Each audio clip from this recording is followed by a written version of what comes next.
नमस्कार आपण मानकु रेडियो दिवसर हार्दिक शुभेच्छा और शुभकामना। वर्तमान शुणु आकाशवाणी कटक समाचार। पिलादिनर स्मृति बहुत कम लोकंकर मनरे थिबो। केतेबेले अक्षय महांतींकर सुमधुर स्वर रे जारे भासीजा गीत चालुथिबो तो केतेबेले विविध भारतीर हिंदी गीत। 80 किंबा 90 दशक टेलीविजन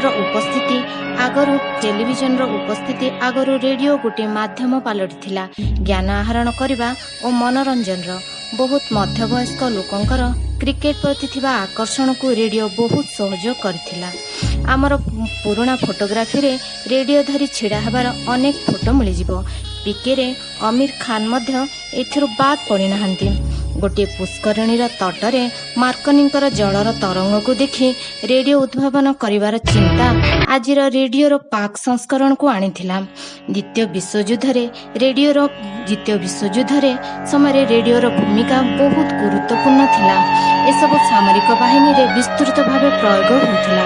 परे आम देश स्वाधीन होगा परे भारतर स्वाधीन भाषण ठारू आरंभ करी महात्मा गांधी का मृत्यु, चीन सहित युद्ध, पाकिस्तान सहित युद्ध, बांग्लादेश रो जन्म, इंदिरा गांधी का आपातकालीन और परे तांकर मृत्यु खबर रेडियो द्वारा पूरा देश रे प्रचारित होउथिला। आम ओडिसा रे कटक, संबलपुर, जयपुर, भवानीपाटना रे आकाशवाणी केन्द्र प्रस्तुत होइअछि।